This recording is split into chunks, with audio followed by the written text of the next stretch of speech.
Halo teman, desa lapangan telepon terus tapi nggak berani datang ke rumah. Ini penyebabnya. Nah, banyak sekali teman saya, subscriber saya yang sudah diteror oleh pihak pinjaman online, terutama desa lapangannya. Ini biasanya lewat media telepon dan WA, dia telepon spam terus sampai 20 kali sehari, nelponi mulu, akan datang ke rumah, jika tidak bayar akan datang ke rumah saat itu juga. Tapi teman-teman harus tidak takut tentang ini karena itu cuma gertakan sambal saja, tidak akan ada developer yang datang ke rumah.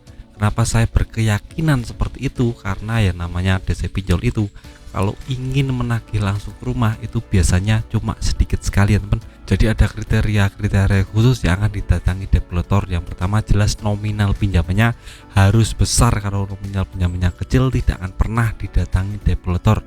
Itu biasanya 2 juta ke atas akan didatangi ya teman. Kalau pinjaman teman-teman cuma 300.000, 500.000 itu pasti tidak akan didatangi developer. Saya yakinkan ya teman, itu lebih aman ke depannya. Dan untuk domisili ini sangat berpengaruh sekali ya teman. Kalau teman-teman di kota-kota besar, kemungkinan besar banyak sekali yang namanya developernya. Jadi teman-teman harus lihat domisili teman-teman ada di mana, apakah di kota besar atau di kota kecil. Nah, khusus yang saya bahas di sini adalah developer yang suka nelponin terus tapi nggak datang. Itu menurut saya karena aplikasinya adalah aplikasi kecil ya teman. Jadi fokus mereka penagihannya di komunikasi saja lewat telepon, lewat WA, tidak sampai nyamperin datang ke rumah. Jadi dia cuma menggertak saja karena tidak ada dana dari pinjaman online untuk mendatangkan developer itu. Jadi dia cuma menggertak saja, menakut-nakuti teman-teman, mengintimidasi teman-teman. Jadi jangan pernah takut, jangan pernah cemas, jangan pernah frustasi tentang masalah ini. Dia cuma menggertak saja, tidak akan datang ke rumah.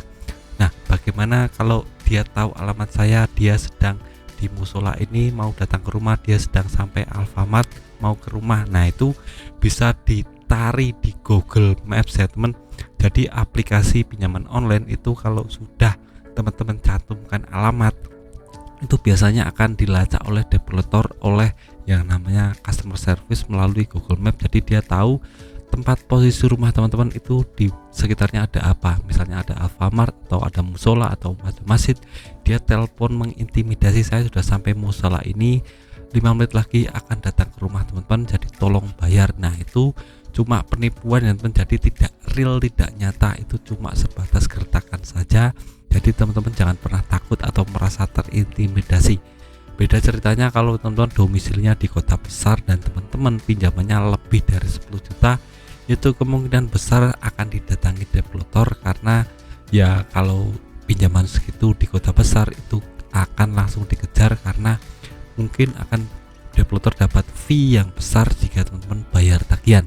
Jadi ini buat pertimbangan teman-teman, kalau ingin galpe ya coba yang kecil-kecil saja dan lihat domisili teman apakah di kota besar atau kota kecil, itu biasanya lebih aman ke depannya.